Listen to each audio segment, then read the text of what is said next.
Hi guys, it's Nick, the ASMR nerd, and welcome to part 2 of my TADA68 Pro review, this quirky little mechanical keyboard right here.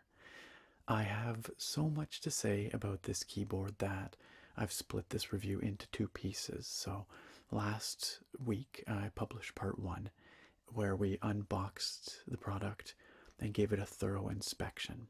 Today, in part 2, we're going to be taking a look at the features, the backlighting, the software, the typing experience with this board, and then I will be giving you guys the rundown on the pros and cons and my final verdict on the TADA68 Pro. If you haven't seen part 1, I do highly recommend you go check it out because today's video will make a lot more sense if you've seen part 1. So there will be a link down in the video description that will take you to part 1, which you can watch if you haven't checked it out. Otherwise, part 2 should be interesting here today, and before we jump into it, I have one very important thing to tell you. And that is that somewhere between part 1 and part 2 of this review, the TADA68 went out of stock on banggood.com, which is the website that very kindly sent the review sample that we're looking at here today. When I asked the representative why, they said the product's been discontinued by the manufacturer and they sold through all their stock, so it will not be restocked, which means that if you're watching this review, which you are, obviously, and you want to buy this board, unfortunately, you're kind of out of luck. Now, it is sold at other places around the internets. With a little bit of Googling, you might be able to find one of these still in stock somewhere, but I did a little searching, and they are becoming pretty hard to find. The good news is that ACO, the manufacturer of the TADA68 Pro, has put out a follow-up to this board. This is not an identical product, but it is fairly similar. So you can check that out at the link down in the video description. It's called the ACO 3068. And like I said, it shares some similarities, but it's not identical. So I want you to be aware of that fact if you are going to go look at this board. The board that's linked down below is not identical to what I'm reviewing here today. I've never had this happen before, where a product basically disappeared while I was reviewing it, but that's the reality of it here. So the ACO 3068, based on my reading of the product page on Banggood, it appears to have the same layout. It has similar but subtly different keycaps, although they are still PBT keycaps, so and die sub, so that's good to know. It is Bluetooth wireless like the TADA68, but unlike the TADA68, it has a USB-C connector, which in my books is actually a positive thing, but it also lacks backlighting, which is a bummer because, as we'll see, there's some solid backlight functionality on the TADA68. However, the ACO 3068 does come in at about $10 cheaper, so it's a bit of a trade-off there. Anyway, you can go check out the ACO 3068 at the link down below. Just be aware that it is not identical to the product that I have reviewed here today.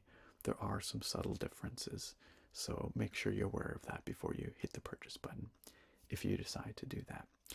Otherwise, it's time to dive on into part 2 of my review of the TADA68 Pro. Okay, so here we have the TADA68 plugged in with the backlight on in wired mode. I also have it paired to my PC via Bluetooth, and that was a fairly painless procedure. It managed to find it right away. It paired, and it's been pretty consistent about it.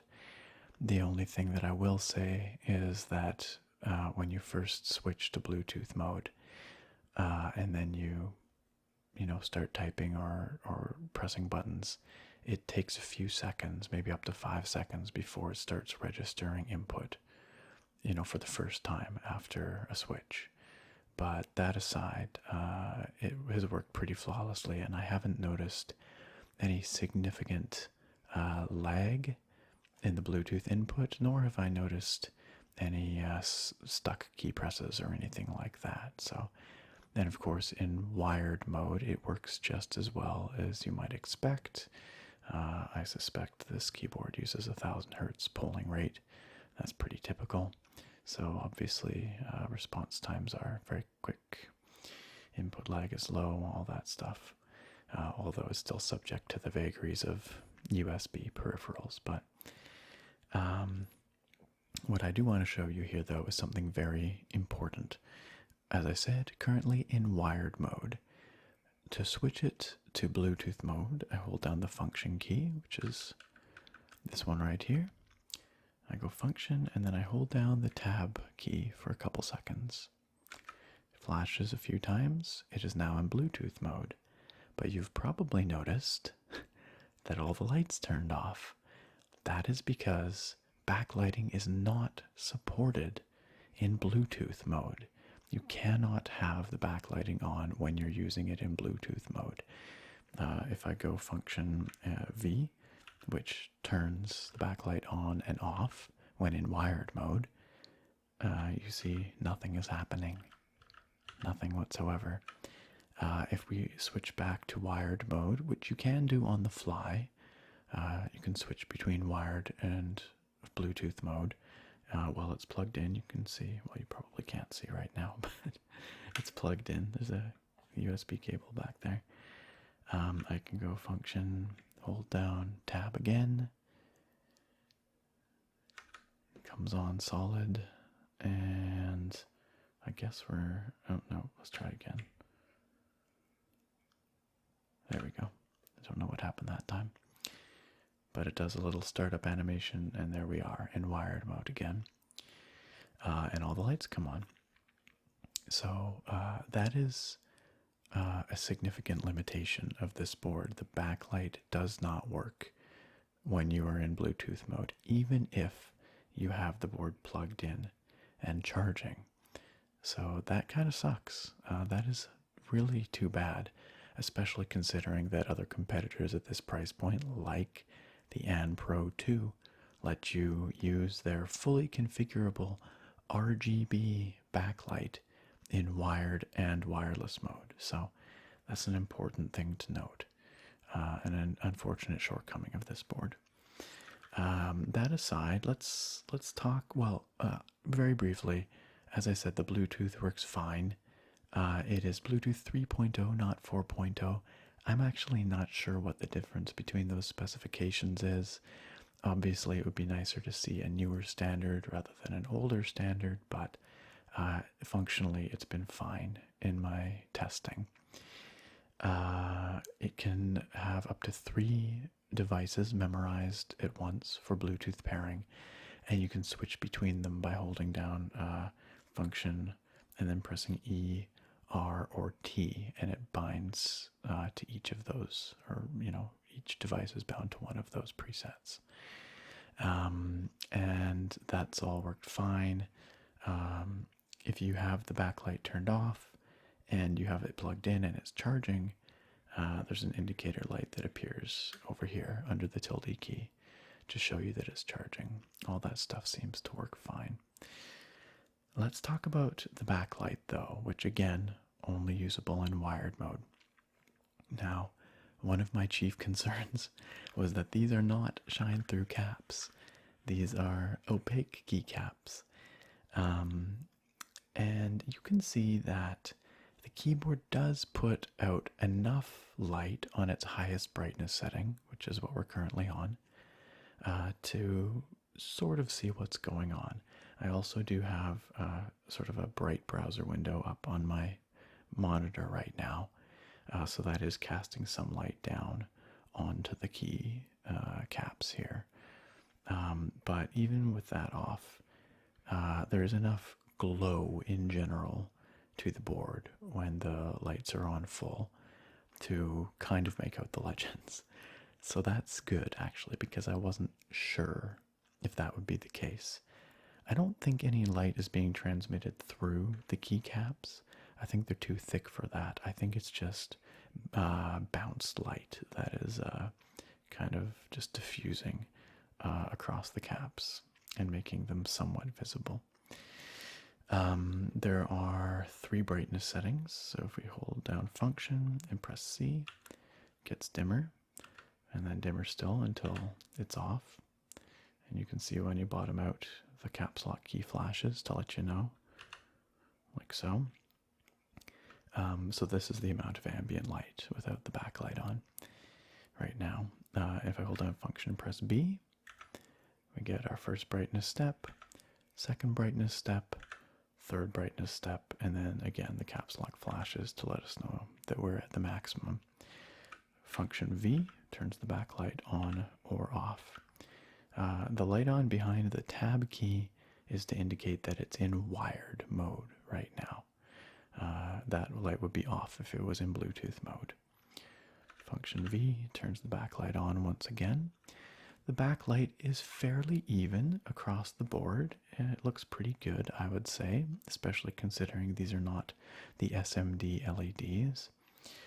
And the board comes with, I believe, 8 different lighting modes, and of course it is a fixed white backlight. I can't remember if I've mentioned that yet prior to this point. It is not an RGB backlight.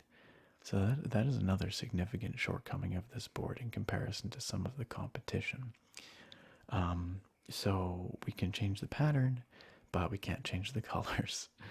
So if we hold down a function and we go right control, we can cycle through the different options. So this is all the lights on. This is one of these modes where you press the buttons and they light up. I don't know if you can see that there. I'll do it over here. Let me just make sure I'm focused on something that's not going to kill my recording. You can see. Press the key. They light up. We've got the breathing mode, and there is no hardware control for the speed of the effect, but you can control that in software, and we'll be looking at the software in just a moment. Function control again gives us this sort of crisscross on and off pattern, which is not unappealing. It's kind of nice, although I can't see myself using it regularly. Function control again gives us sort of waves coming in from the edges and meeting in the middle. Once again, we get this pattern that's very similar to the startup animation. In fact, it is the startup animation. It's sort of a spiral of light around the exterior of the board, spiraling into the middle, and then the I key flashes, and then the whole board lights up. I don't know what that is supposed to be, but anyway. Oh, and then of course, the gentle waves across the board. This is actually one of my favorite backlighting configurations for my keyboards. I generally keep my AN Pro on the RGB version of this. It's kind of like waves on the beach. I find it very soothing. Again, in software, you can change the speed. There are 3 speeds: slow, medium, and fast. This is medium by default, I believe. You cannot change the direction, so on this board it goes only left to right, not right to left. And then you have off, which is, I suppose, it's a lighting configuration, although of course you can do that with Control V as well, like so. And then solid, so I wasn't counting, but I think that was 7 or 8 different lighting configurations. And that's about all you get, with the exception of the speed controls in the software, which we'll take a look at right now. Why don't we take a look at the software? And here we have the software. Now, I should point out, this software wasn't very easy to find. Typically, Banggood provides a Google Drive link for keyboard and mouse software on the product page for each product. I couldn't find it on the product page for this board. I did some Googling. I still couldn't find it. Not on the Echo website, for instance, which I believe is in Chinese. I'd have to double check that. Anyway, I was poking around. I couldn't find it easily anyway. I did eventually find a link provided by a Banggood representative in the Q&A for the product because somebody requested it. So it is available there. I will also post a link to that software in the video description, I guess. It's just, again, it's a Google Drive link that Banggood hosts. And I've always thought that was a very unprofessional way to do this. It just seems, I don't know, very amateurish, but that seems to be how they do it. And to be fair, it gets the job done. The zip file was there. I downloaded it. I installed it. It didn't throw up any concerns with my antivirus or malware bytes or anything. And I run Glasswire to look at network traffic, and it did not attempt to contact any remote servers. It has not done so. So I think it's pretty safe. It doesn't seem to be causing any issues for me anyway. Now, that said, it starts in Chinese, so there is a language control right down here. And you have to click it and set it to English right off the bat if you want to be able to use it. If you are an English speaker, that is. I suppose if you can read Chinese, I don't know, Mandarin, I guess, you'll be okay. But anyway, this is what it looks like. It is very bare bones. You get an image. I guess it's not reading Mandarin. That's why I paused there. I was reading, they call it traditional Chinese or simplified Chinese, but the spoken language is Mandarin. I don't know. Maybe somebody can explain that to me. Anyway, you get a interactable representation of the board on the left side over here. And then over here we have two modes. We have the button mode where we can configure the buttons. And we have the effect mode where we configure the backlighting. Everything here in the effect section is what you just saw. It's all controllable through hardware controls without the need for the software, except for the flash tempo here, which controls the speed of the effect. So just by way of example, let's go to the breathing effect. I think that's not that. There. And it's set to medium right now. We can set it to slow. And then it's slower. We can set it to fast, and then it's really fast. That is not a soothing speed. Where's those waves? It says not there are 9 lighting effects here, but I guess that includes off. Oh no, that's not true. Oh, would you look at that? There are actually different lighting effects here that we did not have through through hardware. That's interesting. See, look at this one. This one shoots out a wave of light from the buttons we press.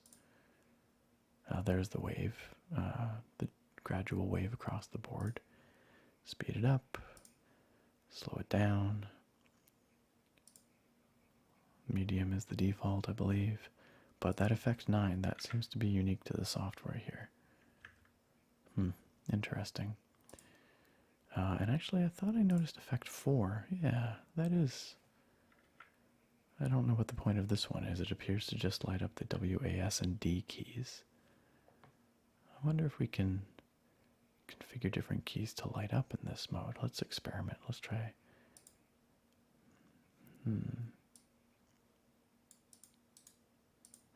No, that doesn't appear to do anything. You can control brightness from here as well. If we go, full board lighting. So you can do that in software. Anyway, so there's a couple of effects here that are not available through the hardware controls on the board, but it's still pretty limited in what you can do. Where things get a little bit more interesting is over here under the button section. And I poked around with this a little bit, and as near as I can tell, this allows you to program individual keys with either keystrokes, specific keystrokes, or shortcuts, or macros. You can record macros. So that's pretty good support. Default, I think, just lets you reset a key to its default. And the way you do this is a little bit confusing. You might think you would select the key and then, you'd be configuring it over here, because at least in English you sort of flow left to right across the UI or when you're reading. But I think what you actually have to do is you select the configuration here, and then you click the key you want to apply it to. So we just reset F to the default configuration. But you could change that to something else, like the fire key mode here lets you select the key you want to fire off. So in this case, let's just say it's F, and let's say we don't want it to repeat at all. And then you click this, and then you click the key you want to bind that to. So so now G will fire off the F key, if you wanted that, I guess. And then we can just come back here, click default again, click G. Oops. Click the G key, and now it's back to the default configuration. I've noticed that the keyboard flashes every time you change the configuration too. But there are other shortcut options here that you can bind to keys, all kinds of things. I'm not sure what double click start recording hotkey does. I don't know. Okay, we can call it something, but I don't know what the point of that is.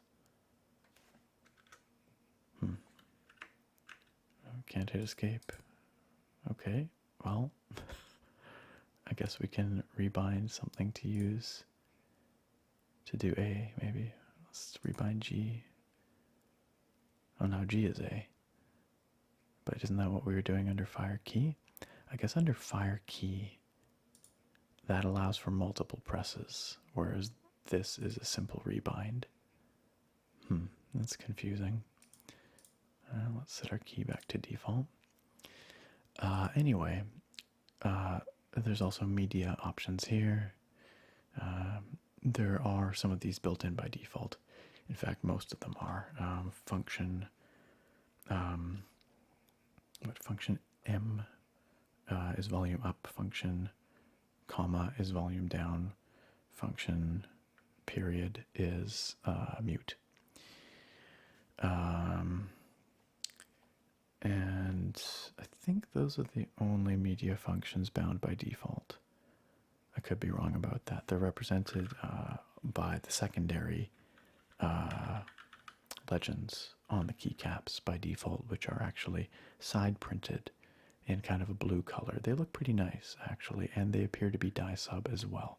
So again, those are never going to wear off. Not that they would anyway, because they're side printed, so you're not touching them. But anyway, you can bind other media keys if you want, and then you can record macros. If you click macro settings, It lets you record sequences of button presses. You can include the delay as it is when you press the buttons in between the button presses, or you can choose to ignore it. Set to record delay by default, ignore delay, or you can set a fixed delay. Presumably this is in milliseconds. It's my guess, although it's unitless. Anyway, so that's a fairly standard macro recording module. Now, one drawback of this that I have noticed is that you can only bind functions that already exist on the board. So, for instance, by default, there is no print screen button on this board. And I use the print screen button to take screen caps of my videos to turn to thumbnails. So I noticed that this was a missing function. And of course, there are all kinds of other ways to grab screenshots of your screen.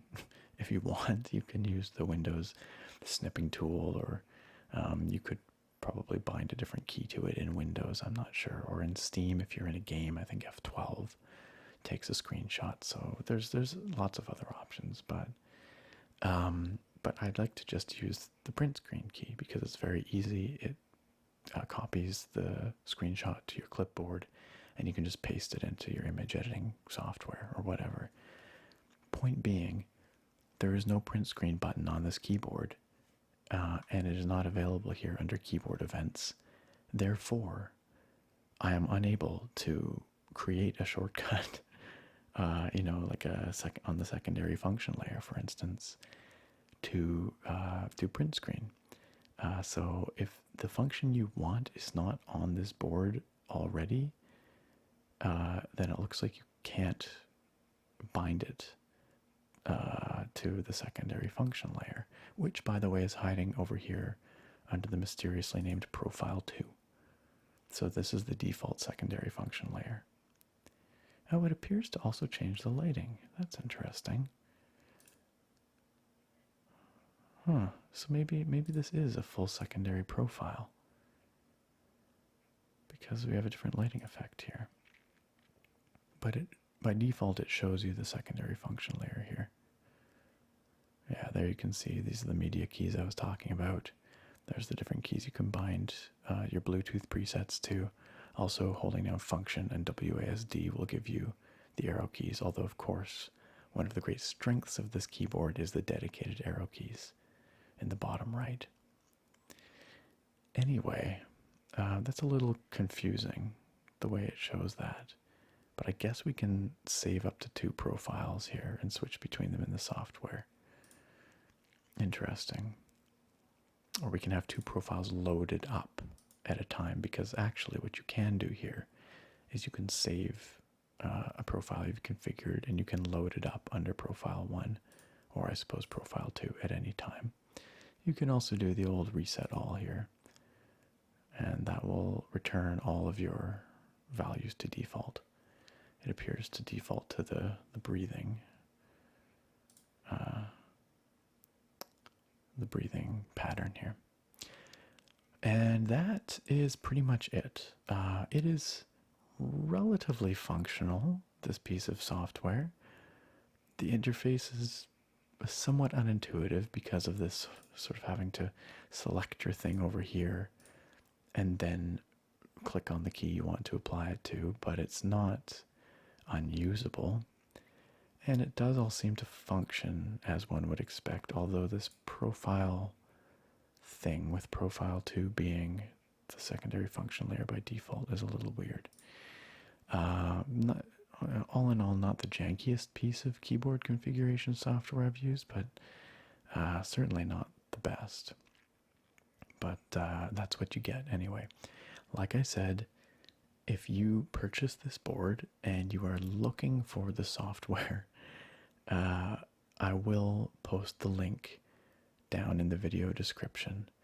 You can follow through there. I'm going to post it with a warning, just a caution that it is not a link hosted or curated by me. It is curated by Banggood, as far as I can tell.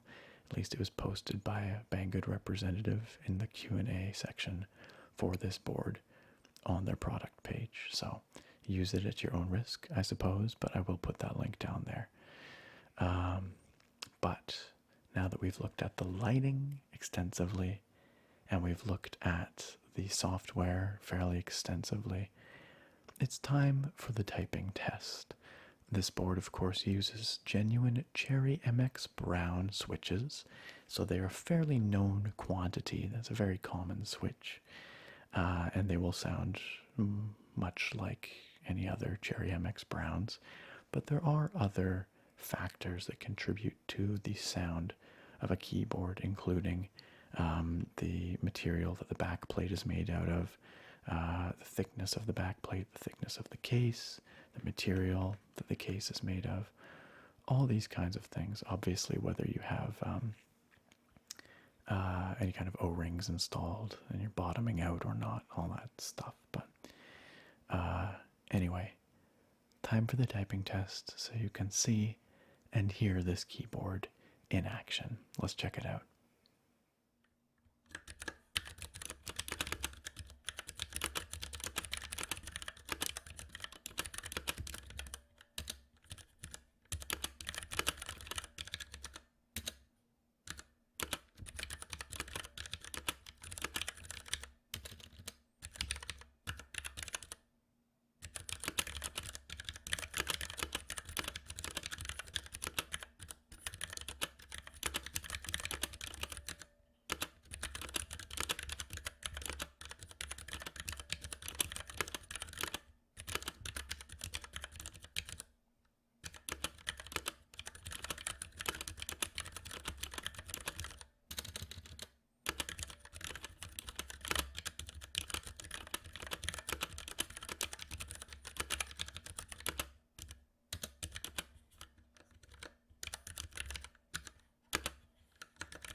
All right, so we've had a chance to look at the functionality of the board, the backlighting features, the software, and you've had a chance to see it and hear it in action.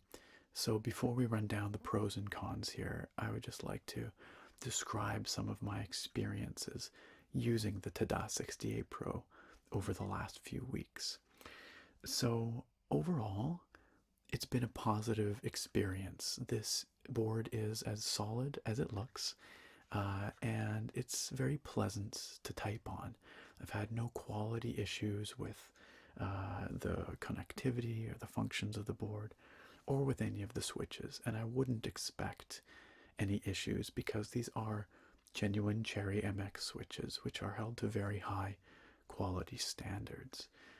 One thing I want to mention is that squeaky space bar that we discovered in part 1 of the review while we were unboxing, it seems to have worked itself out over time.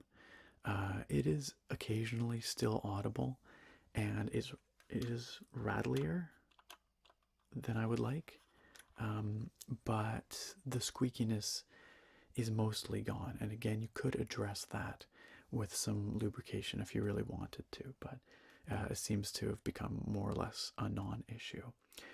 The switches themselves, Cherry MX Browns, they're reasonably pleasant to type on. I myself am a fan of tactile switches like the Browns, so of course they're not linear switches, so they do have a bump to them, but they're not clicky switches either. They don't have a snap to them. They're kind of somewhere in between, and that tends to be my favorite class of switch.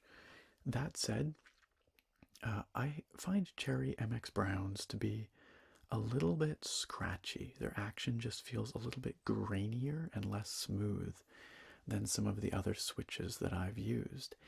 And I had read online that newer Cherry MX Browns are actually smoother. My previous reference point for MX Browns is a very, well, quite old now, Corsair Vengeance K70. That thing's probably 6 or 7 years old now. And so I was kind of hoping that the MX Browns on this board would have a smoother action to them than what I had on my old Corsair, but unfortunately doesn't really seem to be the case. At least anecdotally, I would say that it feels about the same to type on these Browns as it does to type on those 7-year-old MX Browns. So they are very close in feel to a clone switch like an Autemu Brown, for instance, but they're not as smooth as a Gatoron Brown or a Kale Box Brown or anything like that. So, but some people maybe like a slightly rougher switch. I don't know. I like the smooth action. That's up for you to decide. Anyway, standard Cherry MX Brown typing experience here. The one other thing that I really want to bring up, because this is important to me anyway, is an interesting thing that I encountered using this board in wireless mode. It has an audible whine to it. It lets out a high-pitched whine when you are using it with the battery. You can use it in Bluetooth mode, and as long as it's plugged in, you won't hear the whine. And of course, if you're using it in wired mode, no whine. But as soon as you remove that plug and use it in Bluetooth mode, there's an audible whine that I find really annoying.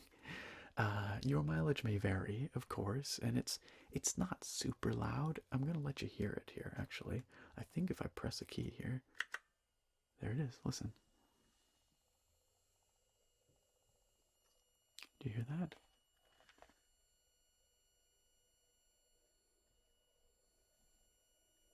Get it nice and close. There's also an airplane flying overhead. You might hear that in the distance, but that's not the sound. It's this whine. Back here, I can hear it right next to my ear. You might not be able to hear it from that distance, so that gives you an idea of how loud it is compared to my voice. I'm obviously speaking quite softly right now, but I'll bring it closer again.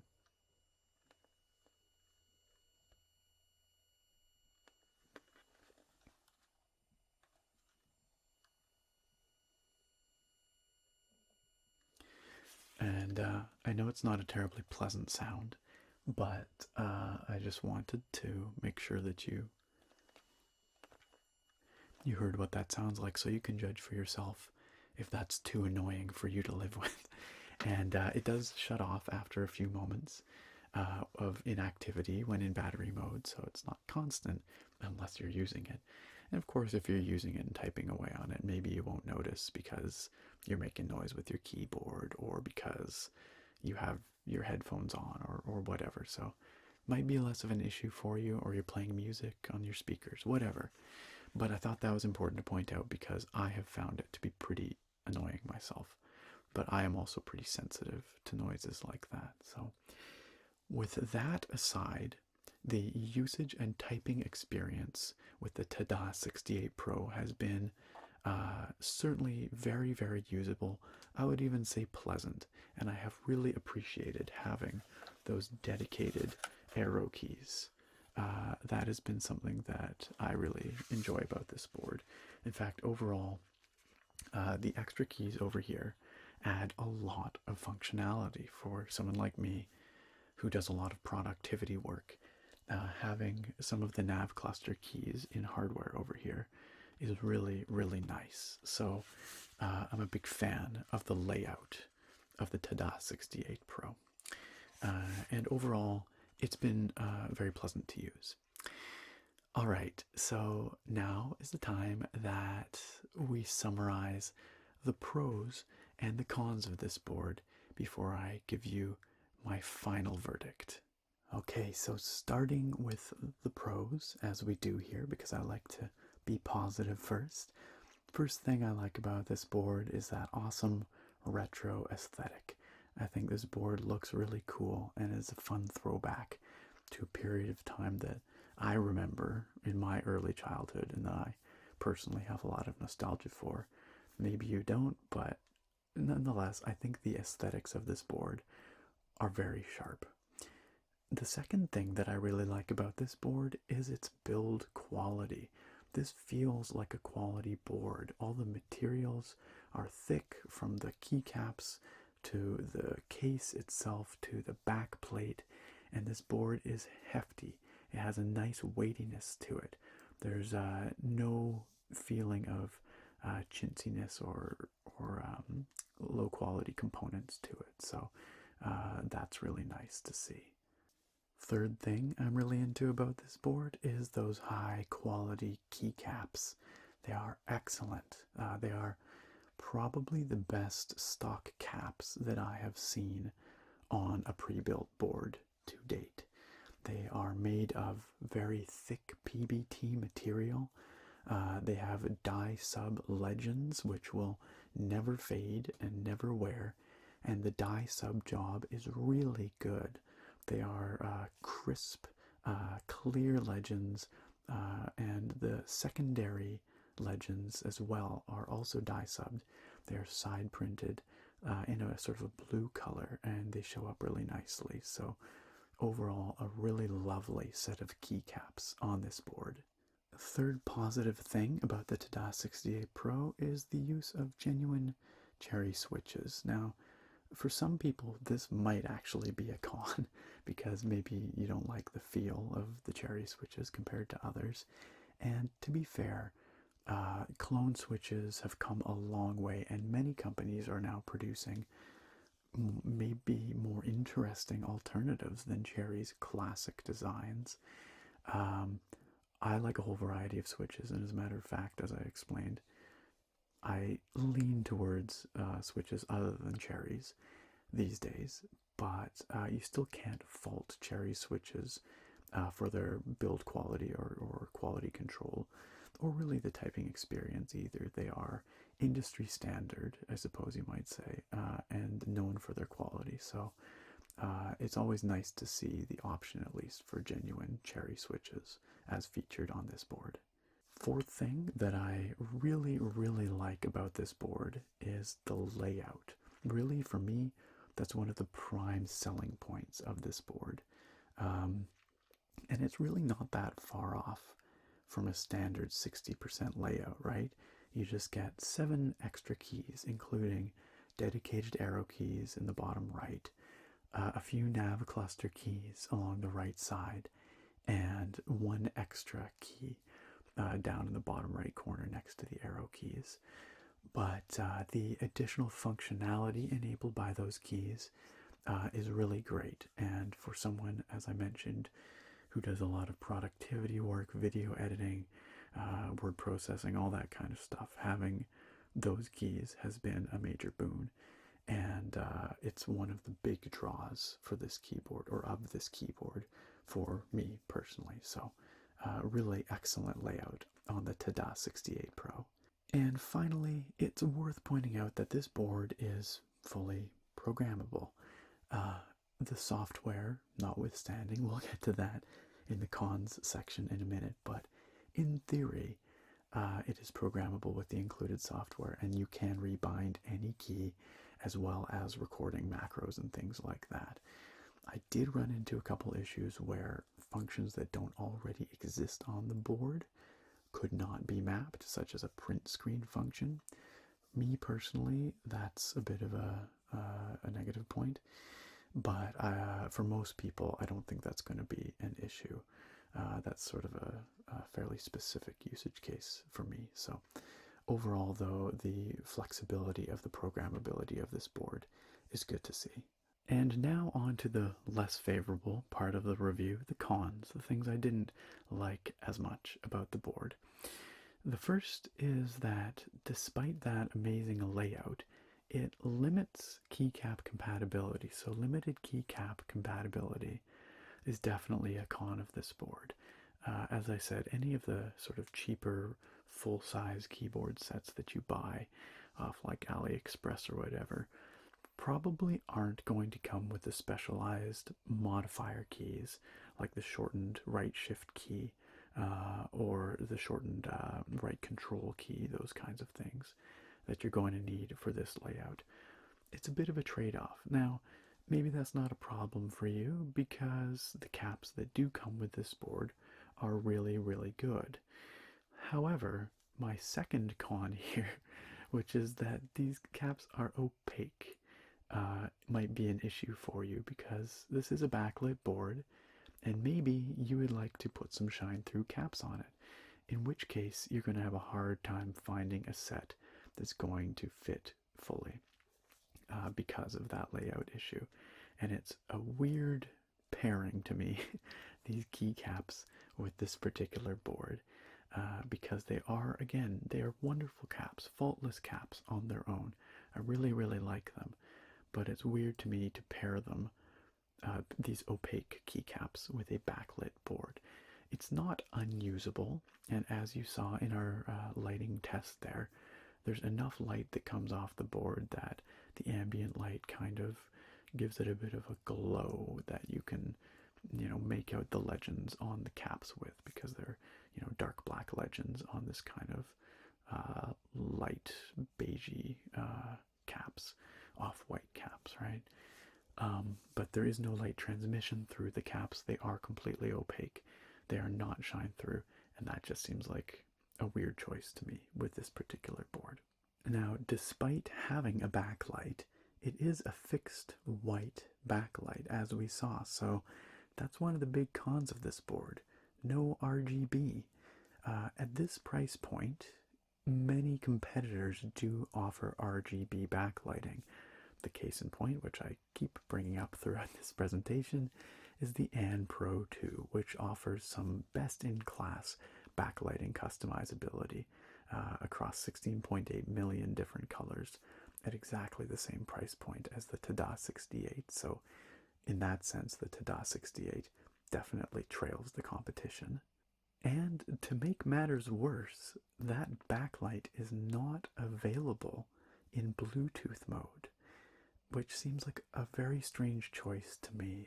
The only reason that I can think they would have done this is because perhaps the LEDs that they're using on this board are less efficient LEDs. I have read that the dip style LEDs used on this board are significantly less power efficient than SMD LEDs that you see on some other boards, such as, again, the AN Pro 2.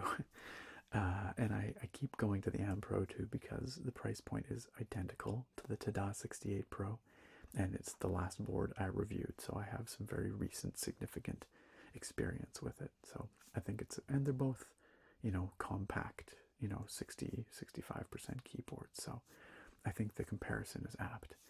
Anyway, AN Pro 2, it'll let you use your RGB backlights in Bluetooth wireless mode, no problem. Of course, it does eat into the battery life. It is going to do that, but the battery in that board and the efficiency of the LEDs in that board permit the backlight usage that way. Not so with the TADA68 Pro, which is highly unfortunate. Another unfortunate con that I have to bring up here is that strange whine in battery mode, which you guys just heard a few moments ago, unless you just skipped here from the beginning of the video. How could you? But if you go back about 10 minutes, you'll hear this whine that I'm talking about. Now, this could be a glitch with my particular board, and I'm not sure what's causing the sound. It could be the battery itself somehow. Maybe it's a capacitor on the PCB. I haven't actually pulled the board apart to figure out the precise source of that whine. It's a little beyond the scope of this video. If anybody's really curious, if you really want to know, I could do a teardown for you, so let me know in the comments. But whatever it is, could be restricted to just my particular version of this board, but I don't know. I can only judge based on what I have in hand, so I have to mark this down as a con on this list because it's a really annoying whine, and it's a little bit worrisome too. It just makes you wonder if something's not working quite right in there. If the battery's going to degrade or something like that. I don't know. Anyway, annoying whine, not good. Next thing on this list, and the second to last thing, is more of a quibble. It's a pretty minor complaint, and I almost didn't include it on this list, but I wanted to mention it, which is on the back of the board there's a recessed on-off switch, and it is recessed in such a way that you cannot access it without something pokey to stick in the hole to flip the switch. And I just don't see why you would do that. Like, maybe I just want to turn it off when it's in battery operated mode, so it's not, trying to pair with stuff while I'm not using it, and it's not wasting battery, right? Why can't I just flip a switch on the back? It could be recessed still, but still allow the finger, in there to flip it. Again, just like the AN Pro 2, it has an on-off switch on the back too. It's just not quite so buried into the case. So this one you have to switch on or off with like a pen. That's how I did it, with a pen. Which is, again, not a huge inconvenience, but it's just a usability thing that could have been done better. It's just annoying enough that it makes my list of cons. And the final item on my list of cons is limited software. The software, as you saw, is functional, and you can control some backlighting, and you can rebind the switches and that kind of stuff, but ultimately, or rebind the keys, excuse me, but ultimately it's fairly limited in the customizations it offers. There are some things missing, like that print screen binding option, which is a big thorn in my side.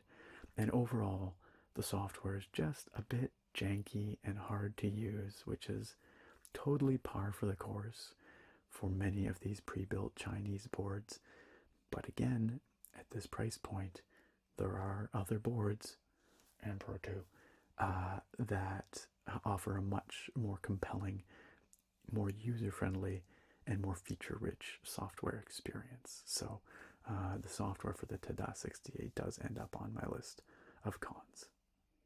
And at long last, we come to my final verdict for the TADA68 65% Bluetooth mechanical keyboard. Do I recommend it? Well, there are enough issues with it that it doesn't receive my unqualified recommendation. Now, that's not to say it's a bad keyboard, because it's not by any stretch. Having used it for a number of weeks now, day in and day out, I'll say that it was a totally competent and even pleasant keyboard experience. It has some really strong points going for it, such as that unique layout and those lovely keycaps. So not bad by any stretch. However, there's a lot of very, very tight competition at the $90 price point. And boards like the Pro 2 really give the TADA68 Pro a run for its money. Now, there are, I would say, 3 primary reasons why you would consider the TADA68 Pro over something like the Pro 2. The biggest one in my mind is the unique layout. If you really like those dedicated arrow keys and these nav cluster keys over here, then the TADA68 Pro or a similar board like the one that has superseded it, the TADA68, which is available on Banggood through the link below, those layouts would serve you better, of course. The second reason you might consider this over other boards is these keycaps. Now, I really love these caps. Your mileage may vary on the aesthetics. Again, as I mentioned, because the TADA68 Pro itself is not available anymore, it has been superseded by the TADA68. I cannot vouch for the keycaps on the TADA68. They look very similar to what you see here, the Max Key keycaps on this board, but they are not identical. They are PBT. They are die sub. They're probably still really nice, but I don't have them in hand, so I don't know for sure. So just bear that in mind if you're looking at that TADA68. But if you can find the TADA68 Pro and you really like these caps, then that's a solid reason potentially to pick it up as well. And the third reason is if you want a board that in this size, in this price range, with genuine Cherry MX switches. The Pro 2 offers Gatoron switches and Kaol switches, but not genuine Cherry switches. Obviously, the TADA68 Pro, as well as the TADA68, they both offer genuine Cherry MX switches. So if those are your switches of choice and you like this layout, then these are definitely solid choices for you. And that, my fine friends, will do it for another episode of Relaxing Reviews. I want to remind you again that if you like the look of the TADA68 Pro that I've reviewed here, you can't have it. Sort of. It's not offered by Banggood anymore, and it's very hard to find it online actually, because it has very recently been discontinued by the manufacturer. So retailers are selling through the last of their stock. You might be able to snap one up if you act quickly. But it has been superseded by a new product from the same manufacturer, ACO. That is the TADA68, and you can check it out at the link down in the video description or in the pinned comment in the comments section. Again, I want to make it really clear, I have not seen or I have no experience with the TADA68, so I cannot vouch for it other than to say that the layout is the same as the TADA68, it's from the same manufacturer, and features-wise, it is fairly similar. But it does have some significant differences as well, which you should go to the introduction of this video. I do a quick rundown, or just go to the product page. Just click through on the product page, you'll see what I mean. But anyway, that's the closest alternative that's sold on Banggood right now, is that ACO 3068. Anyway, all that said, special thanks to banggood.com for sending over the review sample that we took a look at here today. And special thanks to all of you for watching. I hope you enjoyed this review. I hope you found it informative. I hope you found it relaxing. And I look very forward to having you back here next time for another episode of relaxing reviews. Bye for now, guys.